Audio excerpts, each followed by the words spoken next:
Le journal du off, c'est tous les matins désormais sur RMC Story aux alentours de 8h36. Et cette semaine, c'est Hélène Terzian qui est avec nous. Bonjour Hélène. Bonjour. On va voir avec vous les coulisses, les coups bas, les indiscrétions de cette campagne. Ce matin, on va revenir sur le feuilleton du week-end, les guerres intestines au sein du Rassemblement national.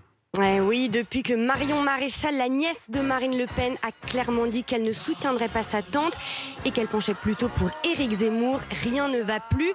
Cette onde de choc arrive après des ralliements en cascade la semaine dernière.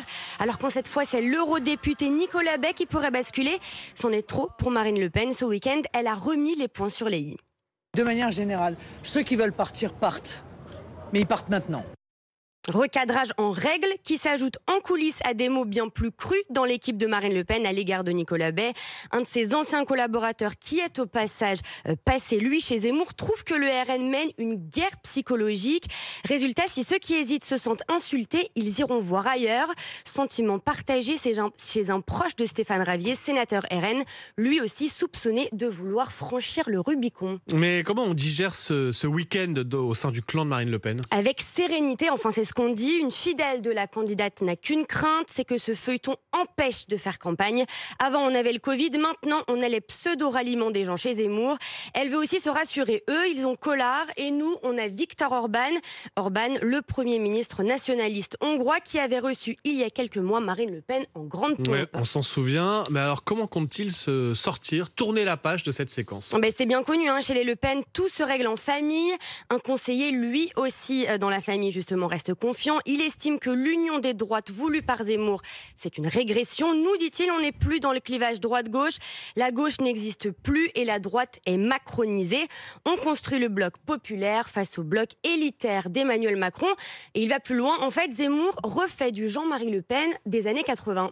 Et justement, hier, pour que la photo de famille soit complète, Jean-Marie Le Pen est sorti du bois. Eh oui, le patriarche a pleinement soutenu sa fille.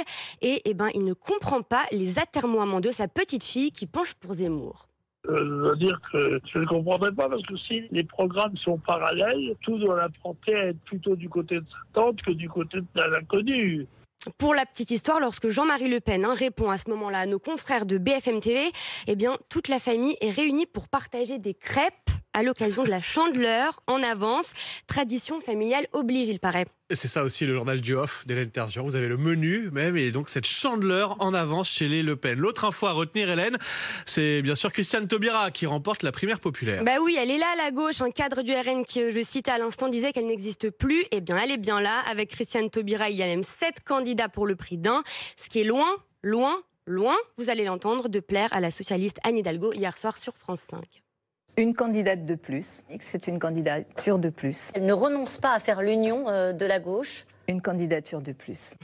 Anne Hidalgo qui repart du conseil de classe avec la mention passable plus et la difficile 5e place.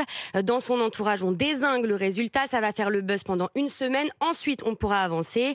Chez Yannick Jadot, une cadre de la campagne est très, très en colère. Elle en veut même à Christiane Taubira.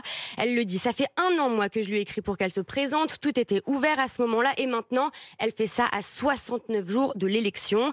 Les amis de la première de la classe, eux, ne cachent pas leur joie.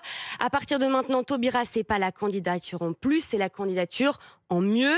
On espère pour elle qu'elle fera mieux que ses 2,32% à la présidentielle de 2002. En tout cas, elle a l'air d'y croire. Merci d'être la cheville ouvrière d'une possible victoire en avril 2002. Voilà le lapsus savoureux Magnifique de la candidate. Hier, dimanche 30 janvier 2022, on le rappelle. En 2002, Taubira a souvent été pointée comme responsable de l'arrivée de Jean-Marie Le Pen au second tour. Oui, encore lui, quand ça veut pas, ça veut pas.